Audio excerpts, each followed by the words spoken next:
Hello વિદ્યાર્થી મિત્રો, કેમ છો? ફિઝિક્સના 10 ડેઝ ક્રેશ કોર્સમાં આપ સૌનું ફરી એક વખત સ્વાગત છે. તો 10 ડેઝ ક્રેશ કોર્સનો આજનો આપણો 5મો દિવસ છે.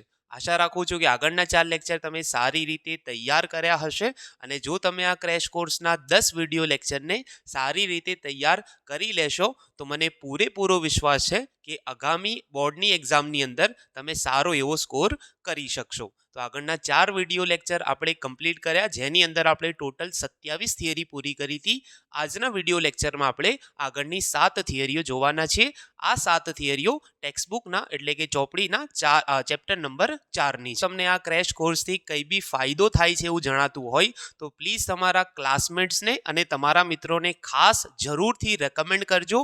એટલે એમને જણાવજો કે ભાઈ આવો કોઈ ક્રેશ કોર્સ યુટ્યુબ પર ચાલી રહ્યો છે, એની પ્રાઇસ ખૂબ જ ઓછી છે અને આ રીતે અમને એનો ફાયદો થઈ રહ્યો છે, જેથી આપણે વધારેમાં વધારે વિદ્યાર્થીઓ સુધી પહોંચી શકીએ અને હજુ જે એક્ઝામને 25 દિવસ જેટલો સમય બચ્યો છે એની અંદર વિદ્યાર્થીઓ આ ક્રેશ કોર્સનો ફાયદો ઉઠાવીને સારા એવા માર્ક્સ સ્કોર કરી શકે. મેં તમને વોટ્સઅપ પર એ બી જણાવ્યું હતું કે જો તમને આના સિવાય બી કોઈ ડાઉટ હોય તો તમે મને મેસેજ કરીને જણાવી શકો છો. તો 2-4 વિદ્યાર્થીઓએ મને મેસેજ કર્યો હતો કે સર અમને ચેપ્ટર 9ના દાખલાઓ અને ચેપ્ટર 3ના દાખલાઓમાં થોડીક તકલીફ છે, સર્કિટવાળા દાખલા અને લેન્સ અરીસાવાળા દાખલા. તો એના માટે હું એક અલગથી ખાસ સ્પેશિયલ વિડીયો તમારા માટે લઈને આવવાનો છું. તો વિડીયો લેક્ચરને ખાસ તમે પૂરા જુઓ અને સારી રીતે તૈયાર કરો તો તમને એનો ફાયદો જણાશે. તો ચલો ઝડપથી શરૂ કરીએ આપણે નેક્સ્ટ થિયરી નંબર 28.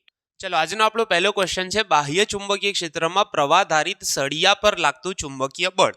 હવે આની ગોઠવણ કઈ રીતની છે? તો એક બાહ્ય ચુંબકીય ક્ષેત્ર બી છે, ચુંબકીય ક્ષેત્રની સંજ્ઞા બી છે, વિદ્યુત ક્ષેત્રની સંજ્ઞા ઈ હતી, બરાબર.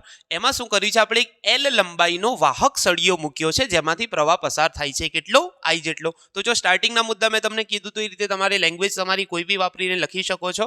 મુદ્દામાં તમે શબ્દો કોઈ બી બદલો વાંધો નહીં, પણ ખાલી એક્સપ્લેન કરવાનું હોય છે કે ગોઠવણ શું છે અને આપણે શું કરવા માંગીએ છીએ, બરાબર. તો જો લખ્યું છે, ધારો કે એક એલ લંબાઈનો અને એ આડછેદના ક્ષેત્રફળવાળો વાહક સળિયો એ સમાન બાહ્ય ચુંબકીય ક્ષેત્ર બીમાં મૂકેલો છે. સળિયો મૂકેલો છે, લંબાઈ એલ છે, આડછેદનું ક્ષેત્રફળ એ છે, ચુંબકીય ક્ષેત્ર બીમાં મૂક્યો છે. આ સળિયામાંથી પસાર થતો પ્રવાહ આઈ છે. આઈ જેટલો પ્રવાહ, આપણે કીધું ને પ્રવાહધારિત સળિયા પર બળ, તો આઈ જેટલો પ્રવાહ પસાર થાય છે. સળિયાના એકમ કદમાં મુક્ત ઇલેક્ટ્રોનની સંખ્યા ધારો કે સ્મોલ એન છે. એકમ કદમાં એટલે કે 1 મીટર ક્યુબ, 1 મીટર ઘન જો સળિયાનું કદ હોય તો મુક્ત ઇલેક્ટ્રોનની સંખ્યા એન છે. હવે આપણે શું કરીશું કે ભાઈ આપણી જોડે જે સળિયું છે એનું કદ એકમ કદ નથી, એકમ કદમાં મુક્ત ઇલેક્ટ્રોનની સંખ્યા સ્મોલ એન છે. તો આપણે શું કરીશું, પહેલા સળિયાનું કદ કાઢીએ. હવે બધાને એક વસ્તુ ખબર હોવી જોઈએ કે ભાઈ કદનું સૂત્ર છે ક્ષેત્રફળ ગુણ્યા લંબાઈ.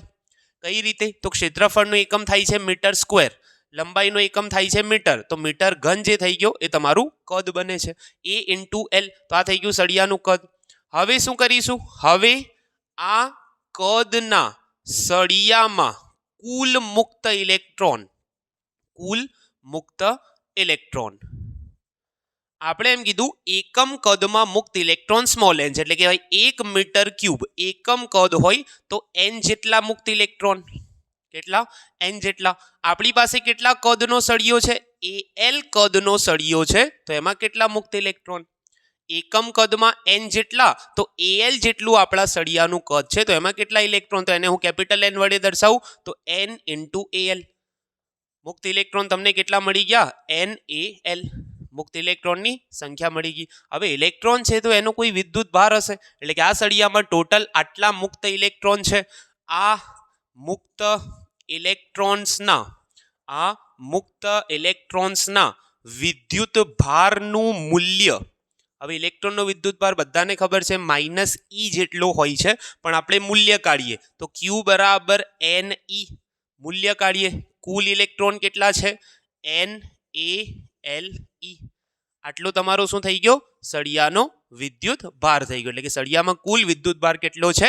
એન એ એલ ઈ જેટલો. હવે શું કરીએ કે આપણને એટલી ખબર છે કે ભાઈ પ્રવાહનું વહન થવાનો મતલબ છે કે ભાઈ સળિયામાં જે ઇલેક્ટ્રોન છે એની ગતિ થતી હોય એને જ આપણે શું કહીએ છીએ? પ્રવાહ. ગયા ચેપ્ટરમાં આપણે ભણી ગયા કે ભાઈ વિદ્યુત પ્રવાહનો મતલબ છે મુક્ત વિદ્યુત ભારોની એટલે કે ઇલેક્ટ્રોનની ગતિ, એને આપણે કહીએ છીએ વિદ્યુત ભાર, વિદ્યુત પ્રવાહ. તો આપણે શું કહીશું કે ભાઈ આ સળિયામાં આટલો વિદ્યુત ભાર વીડી જેટલા ડ્રિફ્ટ વેગથી ગતિ કરે છે.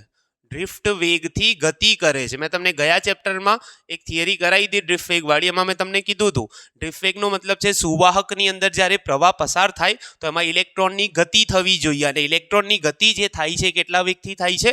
વીડી જેટલા ડ્રિફ્ટ વેગથી થાય છે. તો હવે શું કરીશું? આ ઇલેક્ટ્રોન પર લાગતું બળ, ઇલેક્ટ્રોન એટલે વિદ્યુત ભારની વાત છે, બરાબર? તો બળનું સૂત્ર છે F સદિશ બરાબર Q V સદિશ ક્રોસ બી સદિશ. હવે આ સૂત્ર ક્યાંથી આવ્યું? તો ચેપ્ટરના સ્ટાર્ટિંગમાં તમને એક સૂત્ર આપેલું છે. આપણે અહીંયા થિયરી ભણીએ છીએ, પણ વચ્ચે વચ્ચે અમુક વસ્તુ એવી આવશે જે હું તમને જોડે જોડે સમજાવતો જઈશ. જો આ થિયરીનો મકસદ એ છે કે ભાઈ એક્ઝામમાં આ પ્રશ્ન પૂછાય તો તમારે આટલું લખવાનું છે, પણ વચ્ચે વચ્ચે અમુક બાબતો હું તમને સમજાવીશ. જેમ કે મેં તમને કીધું ક્ષેત્રફળ લંબાઈ, તો ક્યાંથી આવ્યો? Metre cube. તો એ રીતે કોઈ બી વિદ્યુતભાર જ્યારે ચુંબકીય ક્ષેત્રમાં ગતિ કરે તો એના પર લાગતો બળ કેટલો છે? QV cross B. હવે તમે કહેશો વિદ્યુતભાર ક્યાં ગતિ કરે છે? સળિયો ભલે સ્થિર છે, ઇલેક્ટ્રોન જ્યારે ઉપરથી નીચે આવે તો પ્રવાહ ક્યાં જઈ રહ્યો છે એમ કહેવાય? નીચેથી ઉપર. સિમ્પલ તમે યાદ રાખો, સળિયો ભલે સ્થિર છે પણ એની અંદર ઇલેક્ટ્રોન ગતિ કરે છે. ગતિ કરે તો ઇલેક્ટ્રોન પર ચુંબકીય ક્ષેત્ર જે અહીંયા હાજર છે એની અંદર ઇલેક્ટ્રોન આમ સળિયામાં ગતિ કરે તો લાગતું બળ કેટલું છે? QV cross B. અચ્છા, Q કેટલા? NaLe V cross B. હવે આપણને એક સૂત્ર ખબર છે, આ વી કયો તમારો? તો વીડી વાળો વી છે. કયો વી છે? વીડી વાળો. અને આપણને એક સૂત્ર ખબર છે I બરાબર NaVDE. આપણે એક સંબંધ તાર્યો હતો I બરાબર NaVDE. તો અહીંયા જોઈ લો તમે NaVDE. તો આ થઈ જશે I. અહીંયા હું સદિશ તરીકે L લઈ લઉં છું, લંબાઈની દિશા L cross B. I L cross B. તો આ થઈ ગયું તમારું ચુંબકીય બળનું સૂત્ર F બરાબર IL ક્રોસ બી. જો મૂલ્ય લખવું હોય તો લખી શકાય ILB સાઇન થીટા.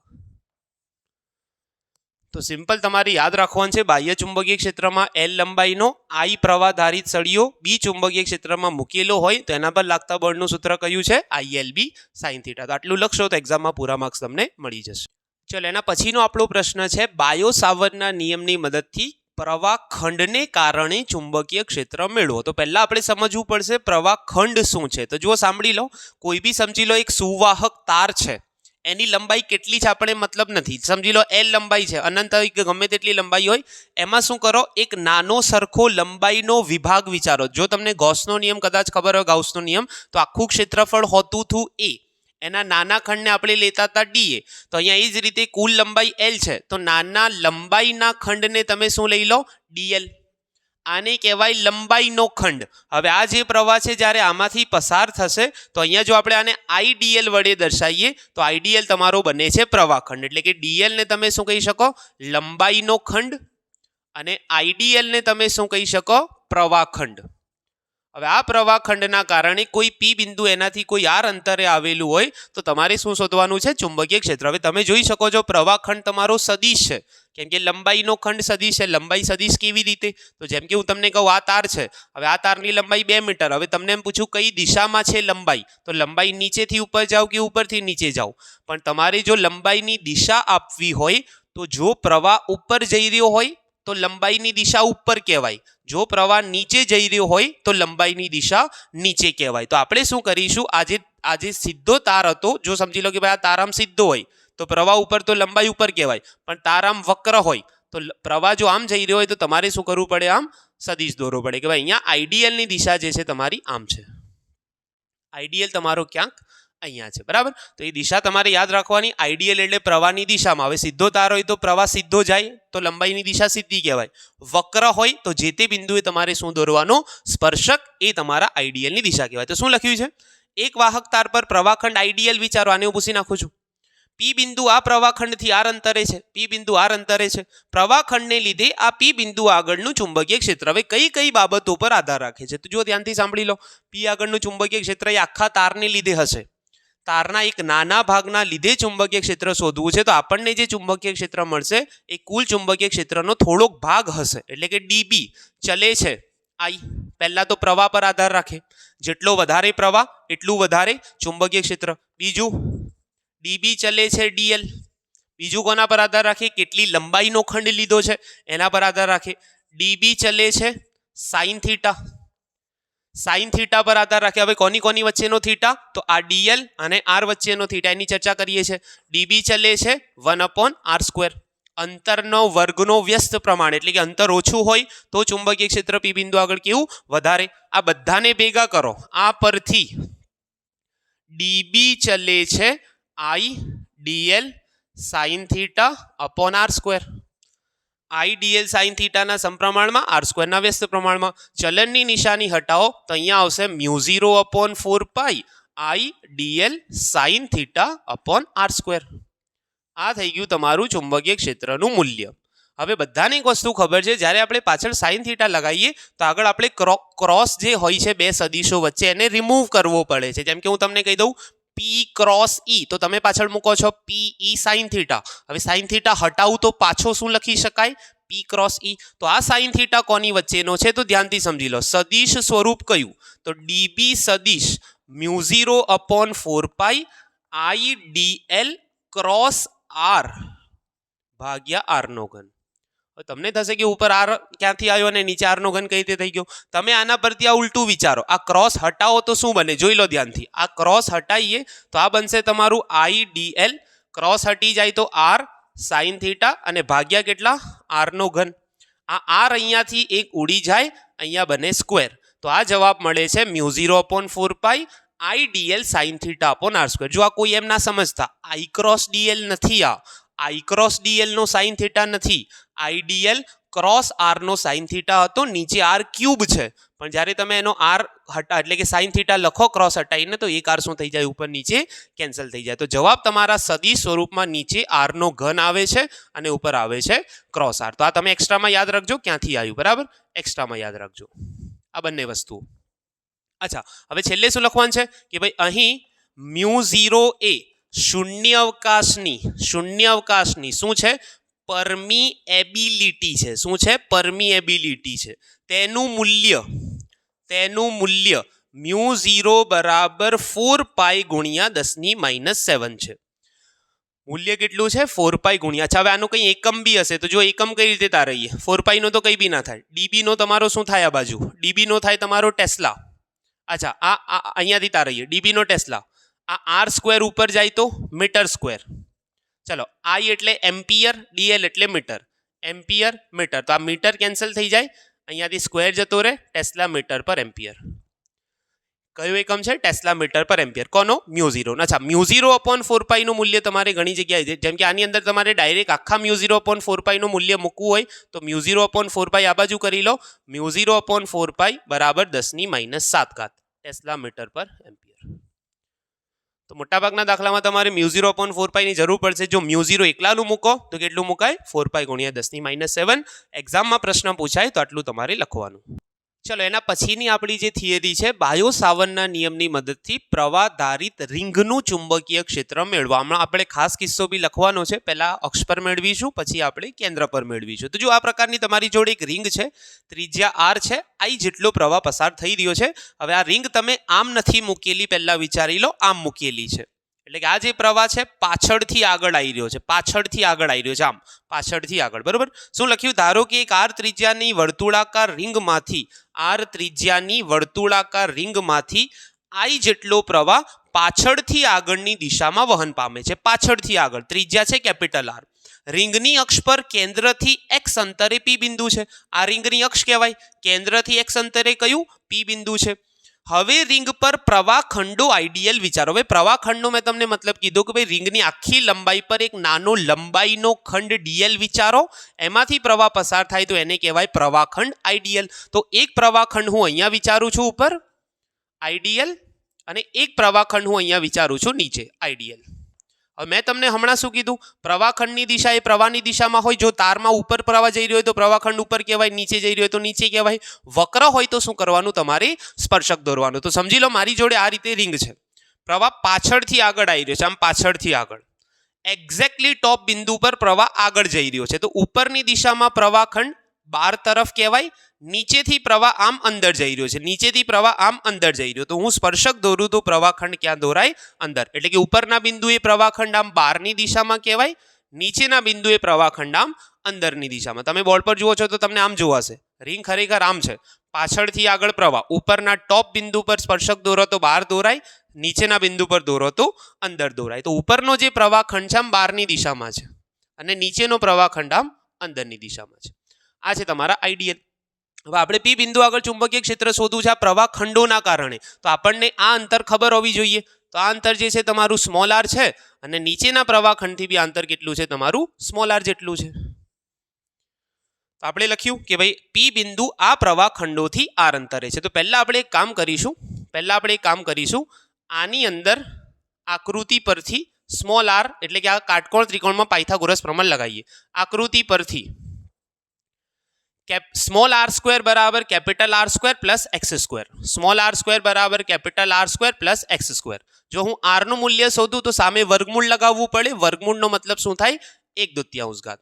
પહેલા આપણે આર સ્ક્વેર અને આર શોધી કાઢ્યા. હવે શું કરવાનું છે? પી બિંદુ આગળ પ્રવાહખંડના કારણે ચુંબકીય ક્ષેત્ર શોધવાનું છે. તો લખીશું આપણે કે ભાઈ એક પ્રવાહખંડના કારણે એક પ્રવાહખંડ આઈડીએલ ના કારણે પી આગળનું ચુંબકીય ક્ષેત્ર. ચલો આપણને સૂત્ર ખબર છે. આપણે સદિશ દિશા સાથે શોધવાનું છે. તો ડીબી સદિશ બરાબર μ0/4π IDL ક્રોસ આર ભાગ્યા આર નો ઘન. હવે ક્રોસ હટાવો તો ડીબી સદિશ બરાબર શું થાય? અચ્છા, મૂલ્ય શોધી કાઢીએ. ક્રોસ હટાવીએ તો સદિશ હટી જશે. μ0/4π IDL sin θ/r². હવે મને એક વસ્તુનો જવાબ આપો. sin θ/r² કેમ લખ્યું? કેમ કે ક્રોસ હટાયો તો એક આર અને આર નો ઘન. આર ઉડી જશે તો આર નો સ્ક્વેર બચશે. ઉપરથી એક આર ઉડી ગયો, નીચે આર નો ઘન હતો એ શું થઈ ગયો? r². હવે મને એક વસ્તુનો જવાબ આપો. જે ડીબી સદિશ છે એ કોની દિશામાં કહેવાય? જેમ કે તમને ખબર હોય કોઈ બી ક્રોસ વાળું સૂત્ર હોય, જેમ કે ટ બરાબર પી ક્રોસ ઈ, તો ટની દિશા કહેવાય પી ક્રોસ ઈ ની દિશામાં. એ રીતે ડીબી ની દિશા કહેવાય આઈડીએલ ક્રોસ આર ની દિશામાં. હવે ધ્યાનથી સાંભળો. હવે હું તમને એક્ઝેક્ટલી સમજાવી રહ્યો છું શું થઈ રહ્યું છે. તમારી આ રિંગ છે બરોબર. રિંગમાં ઉપરના બિંદુનો સ્પર્શક આઈડીએલ દર્શાવે છે અને આર જે છે તમારો આમ છે. આઈડીએલ તમારો બહારની તરફ, આર તમારો આમ છે. તો જો તમે આઈડીએલ ક્રોસ આર કરો તો શું કરવાનું? આંગળીઓને આમ ફેરવવાની. તો આઈડીએલ ક્રોસ આર તમારો આમ મળશે. ડીબી ની દિશા આઈડીએલ ક્રોસ આર એટલે કઈ દિશામાં? આની દિશામાં. એટલે કે તમારો જે ડીબી છે એ તમારો કંઈક આ દિશામાં મળશે તમને. આઈડીએલ ક્રોસ આર કરવા માટે જમણા હાથની આંગળીઓને ફેરવો, અંગૂઠો ઉપર આપે છે તો ડીબી ની દિશા તમારી આમ કહેવાય. એટલે કે તમારો આઈડીએલ બહારની દિશામાં છે, આર તમારો આ છે. આઈડીએલ ક્રોસ આર જો તમે કરો છો અહીંયા, આઈડીએલ ક્રોસ આર જો તમે અહીંયા આમ કરો છો જમણા હાથની મદદથી, આઈડીએલ ક્રોસ આર તો તમને ક્યાં મળશે? ઉપર. એટલે કે તમારો જે ડીબી છે આ બિંદુ આગળનો એ આમ છે. ખ્યાલ આવ્યો? આઈડીએલ ક્રોસ આર તમારો છે. આઈડીએલ અને આર વચ્ચેનો ખૂણો કેટલો? તો આઈડીએલ આમ છે, આર અહીંયા છે. તો હવે આ જે ખૂણો છે તમારો 90. જો આ ખૂણો 90 છે, આ ક્રોસમાં ઓછો નથી, ખૂણો આમ ઓછો વધારે થાય. આ બિંદુ આમ હોય, આમ કરવાથી ખૂણો બદલાતો નથી. આઈડીએલ બાર, આર અહીંયા, તો બંને વચ્ચેનો ખૂણો 90 છે. તો આ ખૂણો તમારો 90 છે બરાબર. તો હવે ડીબી ની દિશા ખબર પડે. અચ્છા, નીચેના માટે શોધીએ તો આઈડીએલ તમારો અંદર છે, આર તમારો આ બાજુ છે. નીચેના બિંદુ માટે આઈડીએલ અંદર છે, આર તમારો આ વાળો, આઈડીએલ ક્રોસ આર. તો જો તમે આઈડીએલ ક્રોસ આર આના માટે કરો છો, આઈડીએલ અંદરનો સ્પર્શક, રિંગનો નીચેનો ભાગ, આર તમારો આ છે, આર તમારો આ બાજુનો છે બરાબર. તો આઈડીએલ ક્રોસ આર કરો તો તમને ક્યાં મળે? આ બાજુની. આઈડીએલ ક્રોસ આર જો તમે કરો છો આની અંદર તો ક્યાં મળે છે? ઉપર. એટલે કે આમ. કઈ બાજુ મળે છે? તો સિમ્પલ તમે યાદ રાખો, આઈડીએલ ક્રોસ આર. જો ફરી સાંભળો, આઈડીએલ અહીંયા, આર અહીંયા. તો આઈડીએલ ક્રોસ આર કરો તો તમને ક્યાં મળે છે? અચ્છા, મેં ઉલટું કર્યું લગભગ. આઈડીએલ ક્રોસ આર ક્યાં મળે છે? આ દિશામાં. એટલે કે તમારો ડીબી નીચેવાળા માટે અહીંયા મળશે. હવે એક્ઝામમાં બહુ મગજમારી કરવાની નહીં. ટાઈમ ઓછો છે આપણા જોડે. એક્ઝામની અંદર આકૃતિ યાદ રાખવાની. ડાયરેક્ટ હું તમને કહું છું, હવે મેં સમજાયું ખરું, પણ હવે તમે એક્ઝામની અંદર પછી આમાં આંગળીઓ ફેરવવા ના જઈ શકાય બરાબર. તમારે યાદ રાખવાનું કે આ બંને ખંડોના કારણે ડીબી આ રીતે બંને એકબીજાની વિરુદ્ધ દિશામાં, એટલે કે વિરુદ્ધ એટલે કે એક આ બાજુ મળે એ જ રીતે પેલી બાજુ મળે બરાબર. હવે શું કરીશું? ખૂણો 90 છે તો ડીબી બરાબર μ0/4π IDL/r². આ એક પ્રવાહખંડના કારણે ચુંબકીય ક્ષેત્ર મળ્યું. હવે શું કરીએ? કુલ શોધવું છે. તો આવા ઘણા બધા પ્રવાહખંડો હશે, એક જ નથી. જો તમને કદાચ પેલી ડાયપોલની વિષુરેખાવાળી થિયરી યાદ હોય તો વિષુરેખા પર બે વિદ્યુત ભારોના કારણે કંઈ કામ મળતું હતું. પછી આપણે શું કહેતા હતા કે ભાઈ બેનો એક ઘટક આ બાજુ છે, બે સાઇન થીટા ઘટકો એકબીજાને કેન્સલ કરે છે, તો બે 2 ઈ વાળું તમને સૂત્ર મળતું હતું, 2 ઈ વાળું સૂત્ર 2 ઈ કોસ થીટા મળતું હતું. બરાબર. અહીંયા આગળ ઘણા બધા પ્રવાહ ખંડો છે, તો બધાનો એક ઘટક ક્યાં આવશે? તો જો આના ઘટકો પાડીએ આપણે. આ વાય અક્ષ, આ તમારી એક્સ અક્ષ. આ ખૂણાને હું થીટા લઈ લઉં તો ડીબી નો આ ઘટક કયો મળશે? DB cos theta. અને બીજો આ ઘટક કયો મળશે? DB sine theta. એ જ રીતે આ ખૂણો બી થીટા થાય, તો આ ડીબી નો આ ઘટક કયો? DB cos. અને આનો બી ડીબી સાઇન કઈ બાજુ આવશે? અહીંયા જ આવશે. તો એ રીતે જેટલા બી તમે સામસામેવાળા પ્રવાહ ખંડો લઈ લો, એટલે કે આ લઈ લો, આ લઈ લો, એના બી તમને ડીબી કોસ થીટા ઘટકો આ બાજુ મળશે, સાઇન થીટા ઘટકો આ બાજુ મળશે. તો આપણે શું કરીશું કે ભાઈ સમગ્ર રિંગના કારણે પી આગળ ચુંબકીય ક્ષેત્ર શોધતા દરેક પ્રવાહ ખંડનો ડીબી કોસ થીટા ઘટક એકબીજાને નાબૂદ કરે છે. એકબીજાને શું કરે છે? નાબૂદ કરે છે. અને સમગ્ર ચુંબકીય ક્ષેત્ર ફક્ત ડીબી સાઇન થીટા ઘટકનું હોય છે.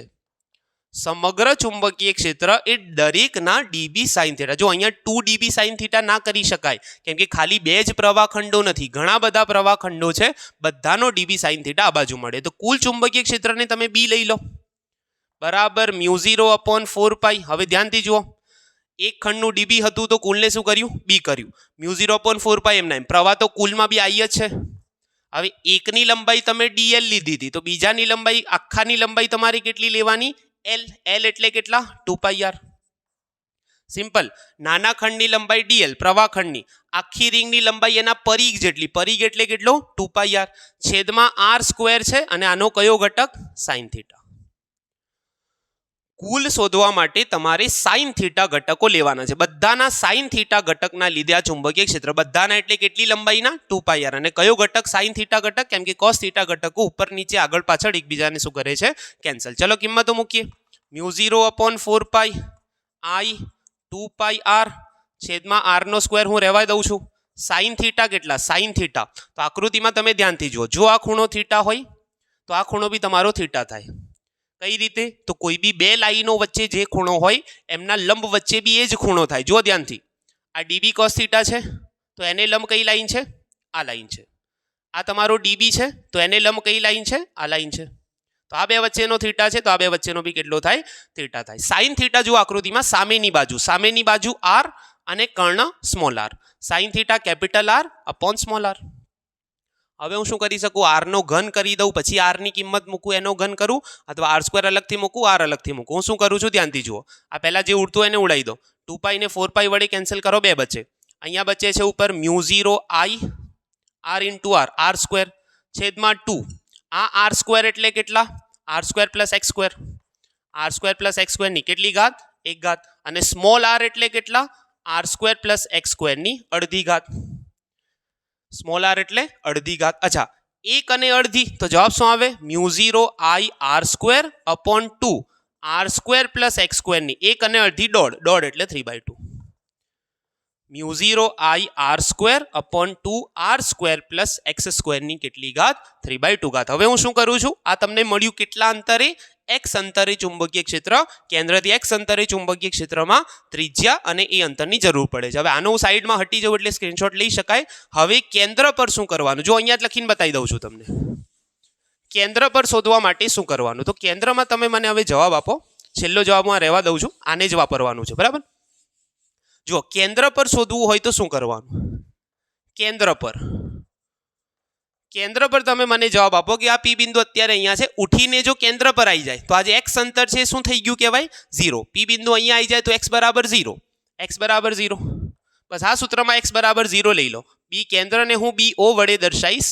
μ0 I r² અપોન 2 x બરાબર 0.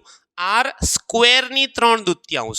આર સ્ક્વેરની 3/2 ઘાતની ઘાતનો ગુણાકાર થાય 2 ને 3/2 સાથે ગુણો તો આ 2 ઉડી જાય μ0 I r square upon 2r cube square છે અને ઘન છે તો 1r બચશે જવાબ આવશે μ0 I અપોન 2r આ મળ્યું તમને કેન્દ્ર પર તો દાખલા પૂછાય છે જનરલી કેન્દ્રવાળા સૂત્ર યાદ રાખવાનું μ0 I અપોન 2r છે તો એનો મતલબ એમ થયું એક્ઝામમાં પ્રશ્ન પૂછાય તો તમારે અહીંયા સુધી લખવું પડશે હવે બીજી એક વસ્તુ હું તમને જણાવી દઉં કે ચુંબકીય ક્ષેત્ર આખું હવે આ બાજુ મળશે બધાના સાઇન થીટા કઈ રીતે ખબર પડી તો ડાયરેક્ટ તમારે નક્કી કરવું હોય રિંગમાં પ્રવાહ પસાર થઈ રહ્યો છે ક્ષેત્રની દિશા માટે શું કરવાનું આંગળીઓને પ્રવાહની દિશામાં ફેરવવાની અહીંયા પ્રવાહ આવી રહ્યો છે પાછળથી આગળ તો અંગૂઠો ક્યાં મળે છે આ બાજુ તો જો ક્ષેત્ર ક્યાં મળ્યું એ જ બાજુ મળ્યું જો પ્રવાહ આગળથી પાછળ જઈ રહ્યો હોય તો આંગળીઓને આમ ફેરવવાની જમણા હાથની અંગૂઠો આમ મળે તો ક્ષેત્ર ક્યાં કહેવાય અંગૂઠાની દિશામાં તો સિમ્પલ અંગૂઠાની દિશામાં ચુંબકીય ક્ષેત્ર હોય છે પ્રવાહધારિત રિંગ માટે તો એક્ઝામમાં પ્રશ્ન પૂછાય 4 માર્ક્સમાં 3 માર્ક્સમાં ગમે તેની અંદર 2 માર્ક્સમાં પૂછાય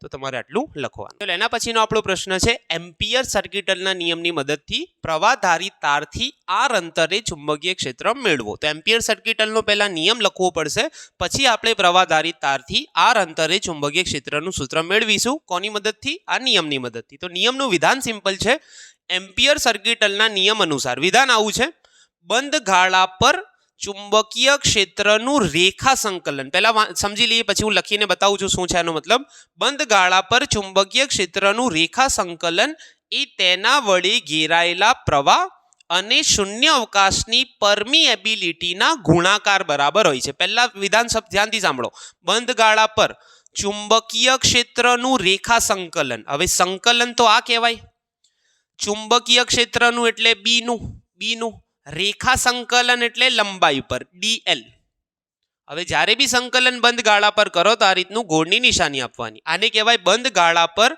આ બંધ ગાળો આ ગોળ છે બંધ ગાળા પર ચુંબકીય ક્ષેત્રનું રેખા સંકલન જો પૃષ્ઠ સંકલન કરીએ તો dA લખવાનું ક્ષેત્રફળ રેખા એટલે લંબાઈ પર સંકલન dl બરાબર કોના બરાબર હોય છે તેના વડે ઘેરાયેલા પ્રવાહ સમજી લો એના વડે ઘેરાયેલો પ્રવાહ I છે I લખો તો બી ચાલે અને શૂન્ય અવકાશની પરમિએબિલિટીના ગુણાકાર બરાબર I μ0 અથવા μ0 I b.dl બરાબર μ0 I ચલો ગુણાકારમાં છે તો એને આગળ પાછળ આમ લખું છું એટલે કે કદાચ બધા લોકો આમ યાદ રાખ્યું હશે μ0 I ઘેરાયેલા પ્રવાહ અને પરમિએબિલિટીના ગુણાકાર બરાબર હોય છે શું બંધ ગાળા પર ચુંબકીય ક્ષેત્રનું રેખા સંકલન હવે આનો ઉપયોગ કરીને તારથી આર અંતરે ચુંબકીય ક્ષેત્ર શોધવું છે સમજી લો તમારી જોડે એક અનંત લંબાઈનો તાર છે એના અંદરથી પ્રવાહ પસાર થઈ રહ્યો છે આર અંતરે એક પી બિંદુ આવેલ છે તો સ્ટાર્ટિંગમાં આપણે જે રીતે મુદ્દા લખીએ છીએ રીતે લખવાના ધારો કે એક અનંત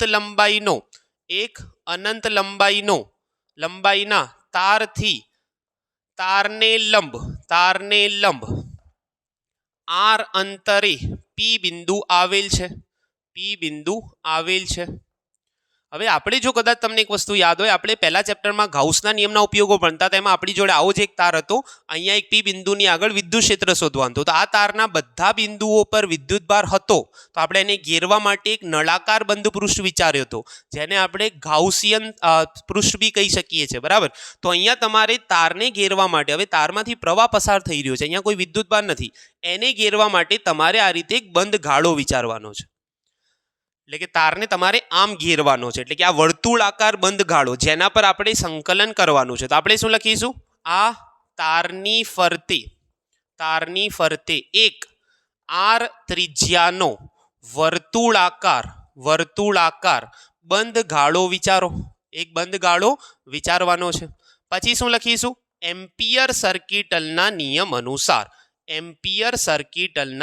અનુસાર હવે મને એક વસ્તુનો જવાબ આપો મેં તમને શું કીધું તારનું જે એક વસ્તુ હું તમને પહેલેથી કહી દઉં તારનું જે ચુંબકીય ક્ષેત્ર છે રિંગમાં શું હતું પ્રવાહની દિશામાં આંગળીઓ ફેરવો અંગૂઠો શું દર્શાવે ક્ષેત્ર તારમાં ઉલટું છે પ્રવાહની દિશામાં અહીંયા અંગૂઠો રાખો જે બાજુ આંગળીઓ ફરે એ દિશામાં ક્ષેત્ર રેખાઓની દિશા કહેવાય એટલે કે ક્ષેત્ર તારની આજુબાજુ આમ ફરે છે ક્ષેત્ર જે છે ને તારની આજુબાજુ આમ ફરે છે અહીંયા આ ક્ષેત્ર છે એની આજુબાજુ આમ ફરે છે જો તાર ઉપર જઈ રહ્યો પ્રવાહ ઉપર જઈ રહ્યો હોય તો તમારે આંગળીઓ આમ ફેરવવાની તો ક્ષેત્ર આમ ફરે છે એમ કહેવાય બરાબર તો આ બિંદુ આગળ ક્ષેત્રની દિશા બી આ બાજુ છે અને અહીંયા લંબાઈ જો નાનો હું બંધ ગાળા પર એક નાનો ડીએલ ખંડ વિચારું તો એની લંબાઈની દિશા બી ક્યાં છે એ દિશામાં એમ્પિયર સર્કિટલનો નિયમ લગાડી બંધ ગાળા પર ચુંબકીય ક્ષેત્રનું રેખા સંકલન કોના બરાબર μ0 I ઘેરાયેલો પ્રવાહ અને પરમેબિલિટીનો ગુણાકાર. હવે બંધ ગાળા પર કરવાનું છે તો તમારે લિમિટ મૂકવી પડશે. ચલો, dl એટલે કે લંબાઈનો નાનો ખંડ, કુલ આખા પર બંધ ગાળા પર આખાનું સંકલન કરીએ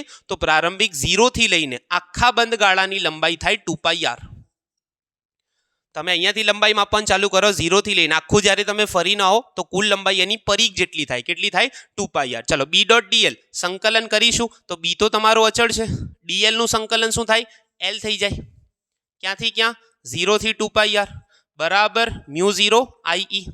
અચ્છા, બધાને પ્રશ્ન થશે ડોટનું શું થયું? તો ડોટનું કંઈ બી ના થાય. ડોટ જ્યારે તમે હટાવો તો પાછળ cos θ આવે, અને મેં તમને શું કીધું? બી અને ડીએલ સરખી દિશામાં છે તો cos 0 ની કિંમત 1 થાય છે, એટલા માટે આપણે ડોટને અવગણ્યો. આ કોના બરાબર? μ0 I નો મતલબ થાય ઘેરાયેલો પ્રવાહ. આ બંધ ગાળો પૂરે આખા I પ્રવાહને ઘેરે છે, એટલે કે જ્યારે તમે બંધ ગાળો આમ વિચાર્યો છે, અડધો તાર અહીંયા છે, અડધો તારામ ઉપર છે, નીચેથી જો કોઈ પ્રવાહ પસાર થાય તો આ બંધ ગાળામાં થઈનેથી 12 આમ ઉપર નીકળતો એવું લાગે છે, તો કુલ I પ્રવાહ અહીંયા ઘેરાયો છે. ચલો, એની જગ્યાએ શું મૂકો? એક વખત 2πr, એક વખત શું મૂકો? 0. ઉપરની લિમિટ માઇનસ નીચેની લિમિટ બરાબર μ0 I. અચ્છા, 2πr - 0 તો 2πr જ થાય, બરાબર કેટલા? μ0 I. તો b બરાબર આ 2πr ને આખાને છેદમાં લઈ જાઓ, μ0 I ભાગ્યા 2πr.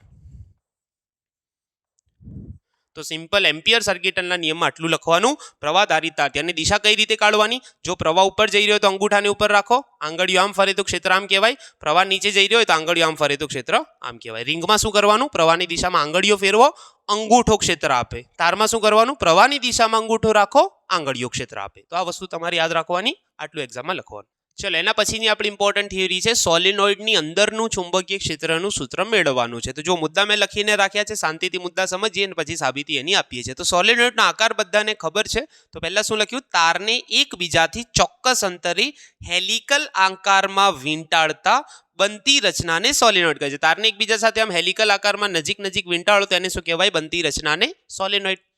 જ્યારે સોલિનોઇડમાંથી પ્રવાહ પસાર થાય તો તેના લીધે સોલિનોઇડની અંદર અક્ષને સમાંતર અને સમાન ચુંબકીય ક્ષેત્ર ઉદ્ભવે છે. સોલિનોઇડની અંદર ચુંબકીય ક્ષેત્ર કેવું? અક્ષને સમાંતર અને સમાન મૂલ્યનું ચુંબકીય ક્ષેત્ર ઉદ્ભવે છે.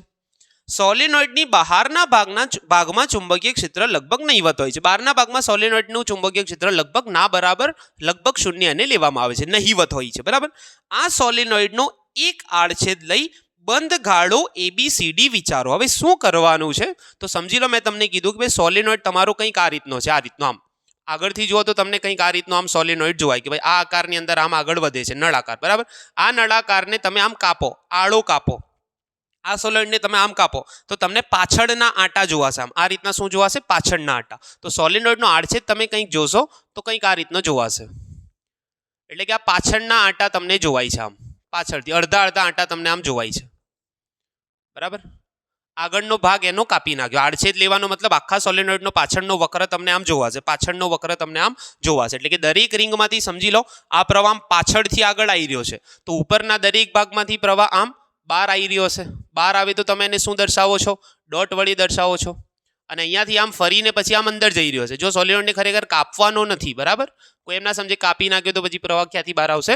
એનો એક આડછેદ વિચારવાનો છે. એટલે કે પાછળની અડધી આંટાઓની લાઈનો તમને આમ જોવાય છે, ઉપરથી પ્રવાહ બહાર, નીચેથી પ્રવાહ અંદર. હવે આની ઉપર શું કરવાનું છે? એક બંધ ગાળો વિચારવાનો છે. કેટલો? ABCD. ABCD. હવે આપણને બધાને ખબર છે કે ભાઈ બંધ ગાળા વડે કઈ પ્રવાહ ઘેરાતો હોય તો એના અંદર એમ્પિયર સર્કિટલના નિયમ અનુસાર શું લગાડી શકાય? ચુંબકીય ક્ષેત્ર શોધી શકાય. તો શું કરીશું?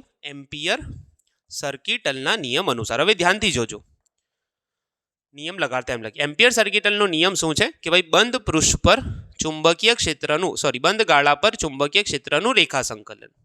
હવે આ જે રેખા સંકલન બંધ ગાળા પર આપણે કરવું છે, ABCD આખો બંધ ગાળો છે, પણ આપણે એને 4 વિભાગમાં વિભાજિત કરીશું. પહેલા A થી B, B.dl, પછી તમારો B થી C, B.dl, ક્યાંથી ક્યાં? B થી C, પછી તમારો C થી D, B.dl, અને છેલ્લે તમારો D થી A, B.dl. શું કર્યું? આખા બંધ ગાળા પર જે ચુંબકીય ક્ષેત્રનું રેખા સંકલન છે, ચારોનો સરવાળો છે, AB નો, BC નો, CD નો અને DA નો. આ રીતે સરવાળો કરો તો તમને કુલ મળે છે, બરાબર. હવે જુઓ, આ જે ચાર પદો છે એની અંદર મેં તમને કીધું કે ભાઈ જે ડોટ છે એ તમે ડોટ હટાવો તો પાછળ cos થીટા આવે.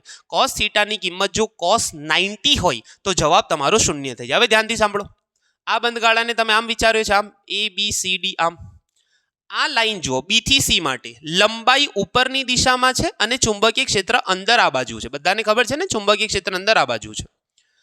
ક્ષેત્ર તમારું જમણી બાજુ છે આમ, અને આ CD ભાગની લંબાઈ આમ છે. તો શું કહેવાય, DL અને B.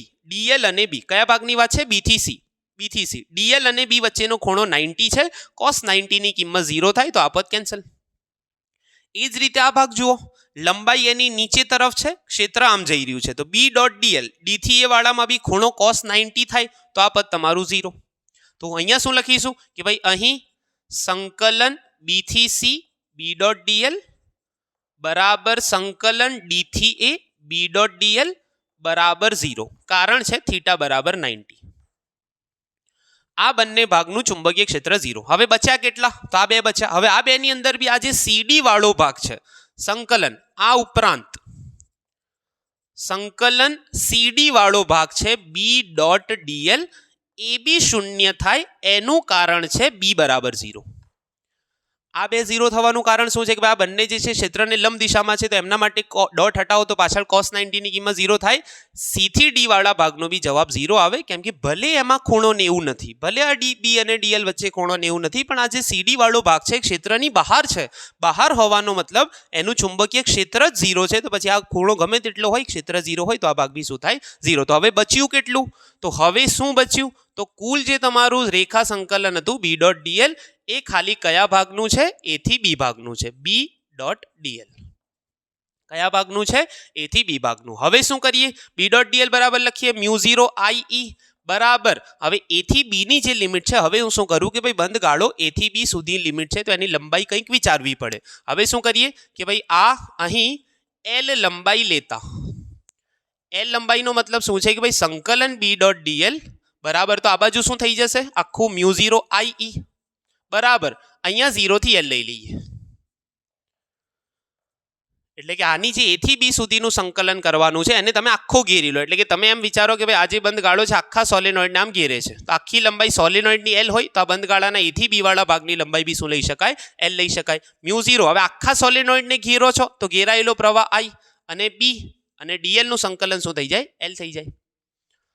DL નું L થઈ જાય. તમે લિમિટ મૂકો L - 0, જવાબ શું આવવાનો છે? L. સિમ્પલ. આટલું તમારે યાદ રાખવાનું. 4 ભાગમાં વિભાજિત કર્યું, 2 ભાગનું 0 થવાનું કારણ કે ક્ષેત્રને લંબ છે, 1 ભાગનું 0 થવાનું કારણ એ ક્ષેત્રની બહાર છે, એક જ ભાગના લીધે મળે છે. હવે આ બાજુ μ0 IE B.dl કુલ જો લંબાઈ તમે જે બંધગાળો લીધો એને આખો આમ ઘેરી લો, આખા સોલેનોઇડને ઘેરી લો, તો 0 થી L લિમિટ મૂકવી પડે, DL નું L થઈ જાય. હવે N આંટા માટે, N આંટા વાળા સોલેનોઇડ માટે, સોલેનોઇડમાં જો N આંટા હોય તો શું કરવાનું?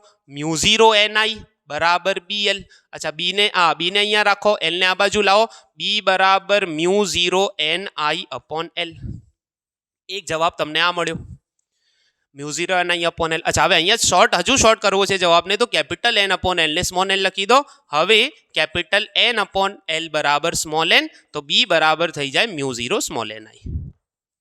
તો સોલેનોઇડની અંદરનું ચુંબકીય ક્ષેત્ર પૂછાય તો તમારે આટલો જવાબ લખવાનો છે. સિમ્પલ. આ રીતે લખશો તો પૂરા માર્ક્સ મળી જશે. ચલો, હવે આપણી નેક્સ્ટ થિયરી છે બાહ્ય ચુંબકીય ક્ષેત્રમાં મૂકેલા પ્રવાહધારિત ગૂંચળા પર લાગતું ટોર્ક સમજાવો. તો જો ધ્યાનથી સાંભળો, આપણી જોડે આ રીતે એક લંબચોરસ ગૂંચળું ABCD છે, જેને સમાન ચુંબકીય ક્ષેત્ર B માં મૂક્યું છે. તો પહેલો મુદ્દો લખ્યો, સમાન ચુંબકીય ક્ષેત્રમાં એક લંબચોરસ ગૂંચળું ABCD વિચારો. હવે સમાન ચુંબકીય ક્ષેત્ર B લખી દે. સમાન ચુંબકીય ક્ષેત્ર B માં એક લંબચોરસ ગૂંચળું વિચારો ABCD. તેમાંથી પસાર થતો પ્રવાહ I છે. બહાર આપણે આ રીતે અહીંયા એક બેટરી જોડી છે, એમાંથી I જેટલો પ્રવાહ આખો આમ ફરીને ગૂંચળામાં થઈને પાછો બેટરીમાં આવે છે. પસાર થતો પ્રવાહ I છે. તેની એ લંબાઈની બાજુ પર ક્ષેત્રને લીધે બળ નથી લાગતો. સમજાવું છું આ મુદ્દો. પરંતુ B લંબાઈની બંને બાજુ પર સમાન મૂલ્યના વિરુદ્ધ દિશાના બળો લાગે છે. હવે ધ્યાનથી સાંભળો, આ મુદ્દા 2 લખ્યા એનો મતલબ શું છે તમારી જોડે સમજી લો કે ભાઈ તમારી જોડે આ એક ગૂંચળું છે.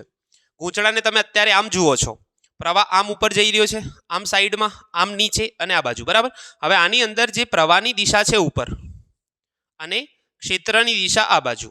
તમને ખબર છે આ 4 બાજુઓને તમે 4 અલગ અલગ સળિયા તરીકે વિચારો. સળિયા પર બળનું સૂત્ર હતું IL cross B, I L B sine theta. એટલે કે લંબાઈ એટલે કે પ્રવાહનો જે ખંડ છે આઈએલ, લંબાઈ અને ક્ષેત્ર વચ્ચેનો ખૂણો જો સાઇન 0 હોય તો તમારો જવાબ શું આવે? 0.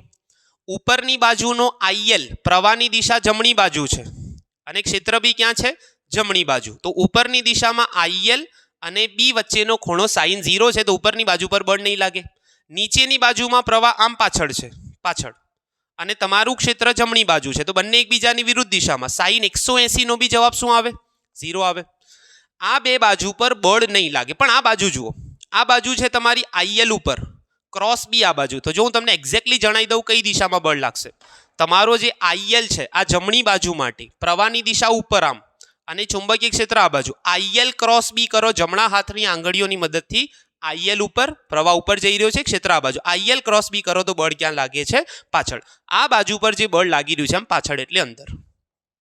અને આ બાજુ પર કરો જમણી બાજુ, પ્રવાહ નીચે, ક્ષેત્ર જમણી બાજુ. આઈએલ નીચે, ક્ષેત્ર જમણી બાજુ. આઈએલ ક્રોસ બી કરો તો ક્યાં લાગે છે? બહારની દિશામાં. એટલે કે આ બિંદુ પર આ બાજુ પર બળ લાગે છે બહારની દિશામાં. તો મેં તમને કીધું એમ કે ભાઈ આ બે બાજુ પર એ લંબાઈની બાજુ પર બળ નથી લાગતું, પણ બી લંબાઈની બંને બાજુઓ પર સમાન મૂલ્યના વિરુદ્ધ દિશાના બળો લાગે છે. તો કેટલા લાગે છે? આ બંને બાજુ પર લાગતા બળો, બંને બાજુઓ પર બળો, ચલો F1 કહી દઈશું એક બાજુના બળને, તો એ થાય આઈ એલ ક્રોસ બી.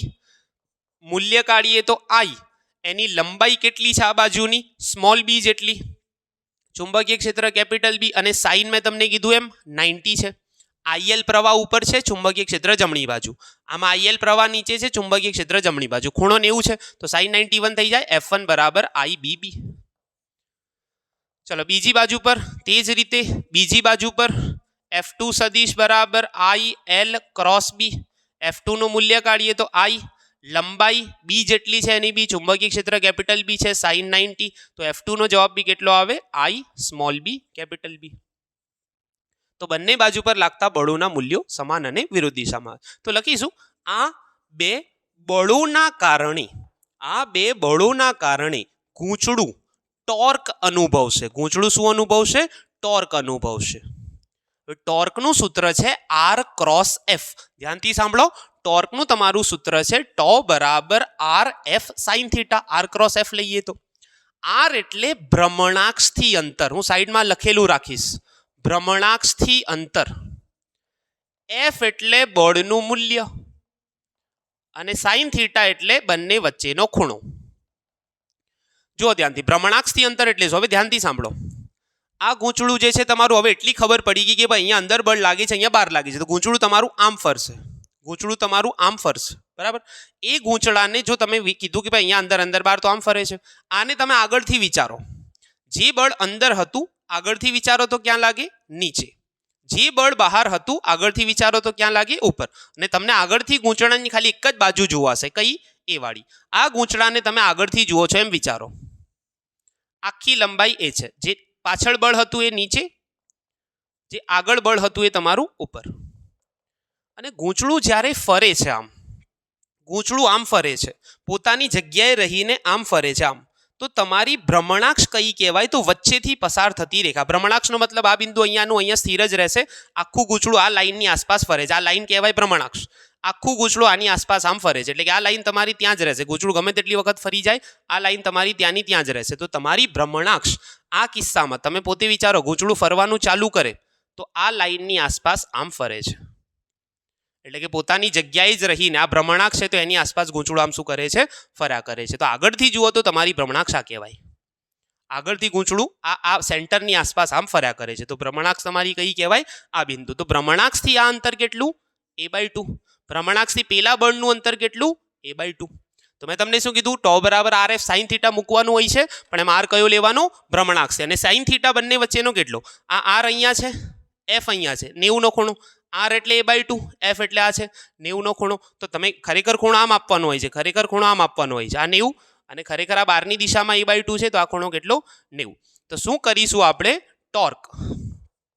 ટો બરાબર પહેલી બાજુ પરનું ટોર્ક વત્તા બીજી બાજુ પરનું ટોર્ક. ટો બરાબર પહેલી બાજુ પર RF sin થીટા, બીજી બાજુ પર બી કેટલું RF sin થીટા. હવે તમને પ્રશ્ન થશે સરવાળો કેમ કર્યો? મેં તમને કીધું હતું કોઈ બી વસ્તુ જ્યારે ભ્રમણ કરતી હોય તો બંને બાજુના ટોર્ક સમાન દિશામાં હોય, સરવાળો કરવાનો. ભ્રમણ ના કરતી હોય તો 0 હોય, બાદબાકી કરવાની. ચલો R કેટલો? ટોર્કનું મૂલ્ય કાઢીએ આપણે. R કેટલો તો મેં કીધું A/2. F એટલે કેટલો પહેલી બાજુ પર? IBB. A/2 IBB અને sin 90 તમારા 1 છે. આ બંને sin 90 તમારા કેટલા છે? 1. R અને F વચ્ચેનો ખૂણો 1 છે. બીજો બી કેટલો? A/2 IBB. તો આ થઈ જાય તમારો 2 વખત A/2 IBB. આ બે ઉડી જાય. હવે ધ્યાનથી જુઓ, A ગુણ્યા B. A એટલે આ બાજુની લંબાઈ, B એટલે આ બાજુની લંબાઈ. લંબાઈ ગુણ્યા પહોળાઈ. તો આ જે સ્મોલ a ગુણ્યા સ્મોલ b છે ક્ષેત્રફળ. તો જવાબ આવશે IAB. ટોર્કનું સૂત્ર શું થાય? IAB. તો આ થઈ ગયો તમારો ફાઇનલ આન્સર n આટા માટે. હવે n આટા હોય તો શું કરવાનું? NIAB કરવાનો, પણ એ નહીં લખો તો કોઈ વાંધો નથી, કેમ કે ગૂંચળું તમને મૂકીને આપ્યું છે. એક જ આંટો છે. n આટા હોય તો ચલો લખી દઈએ, વાંધો નહીં. n આટા માટે શું કરવાનું? n આટા માટે ટો બરાબર NIAB. તો સિમ્પલ ટોર્કનું સૂત્ર આ રીતે સાબિત કરી શકાય. તો અહીંયા સુધી લખશો તો એક્ઝામમાં પૂરા માર્ક્સ તમને મળી જશે. ચલો આજનો આપણો જે છેલ્લો પ્રશ્ન છે, ગેલ્વેનોમીટરનો એ મીટર તરીકે ઉપયોગ સમજાવી શંટનું સૂત્ર તારવો. શંટનું એટલે શંટનો જે અવરોધ છે RS, એનું સૂત્ર તારવવાનું છે. તો જો પહેલા 3 મુદ્દા મેં લખ્યા છે. ગેલ્વેનોમીટર એ ખૂબ જ સંવેદનશીલ હોય છે અને તેને પ્રવાહ માપવા માટે સીધું પરિપથમાં જોડી શકાય નહીં. સંવેદનશીલનો મતલબ કે ભાઈ ખૂબ જ નાના ક્રમનો પ્રવાહ માપે છે. તમે જો પરિપથમાં જોડો તો તરત જ આખો કાંટો આમ ફરી જાય. જેમ કે હું તમને કહું, તમારા એક્ટિવા અથવા બાઇકમાં જે સ્પીડોમીટર જેને કહીએ છીએ એની લિમિટ સમજી લો કે ભાઈ 10ની જ હોય. તો તમે જેવું સાધન ચાલુ કરશો, 10ની સ્પીડ પકડશો, તરત જ ફૂલ ડિફ્લેક્શન જેને કહેવાય, તરત જ આખો કાંટો કોણાવર્તન દર્શાવી દેશે.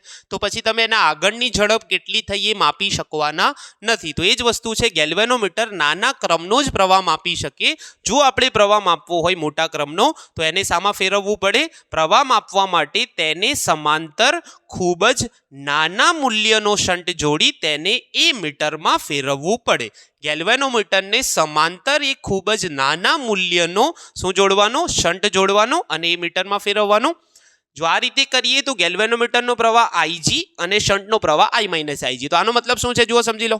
એક પરિપથ છે તમારો જેની સાથે V વોલ્ટેજ જોડેલા છે. આમ અહીંયા એક અવરોધ છે તમારો R અને અહીંયા તમારે પ્રવાહ માપવો છે. તો તમે આમ ગેલ્વેનોમીટર જોડ્યું. આ ગેલ્વેનોમીટરનો અવરોધ છે RG. હવે અવરોધ ગેલ્વેનોમીટરની અંદર છે, બરાબર, આપણે ખાલી બાજુમાં દર્શાવીએ. હવે મેં તમને કીધું એમ ભાઈ જો આખો I પ્રવાહ આપણે ગેલ્વેનોમીટરમાંથી પસાર થવા દઈએ તો એ માપી શકશે નહીં. તો તમારે શું કરવાનું? આ પ્રવાહને અહીંયાથી આમ ડાયવર્ટ કરવાનો. નીચે એક ખૂબ જ નાના મૂલ્યનો શંટ અવરોધ જોડવાનો.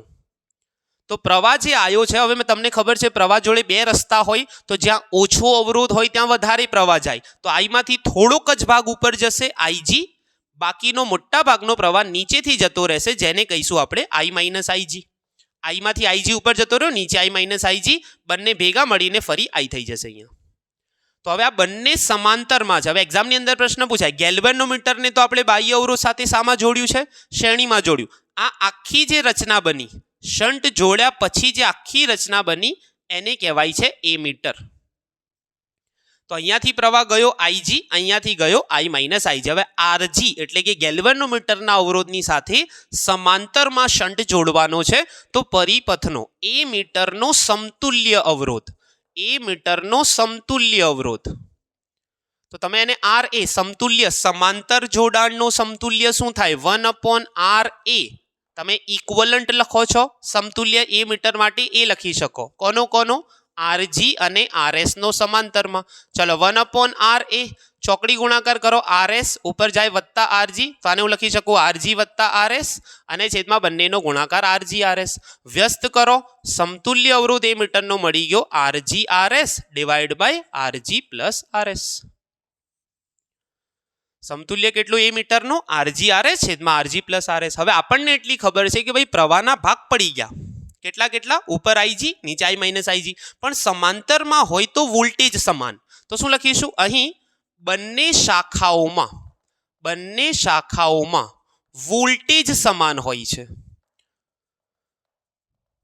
સમાંતર જોડાણમાં ઉપર નીચે વોલ્ટેજ સરખા. એટલે કે જેટલો અવરોધ વોલ્ટેજ ગેલ્વેનોમીટરની શાખાનો છે એટલો જ કોનો? શંટવાળી શાખાનો. ચાલો ગેલ્વેનોમીટર માટે V બરાબર IR. ગેલ્વેનોમીટરનો પ્રવાહ છે IG, એનો અવરોધ કેટલો છે RG.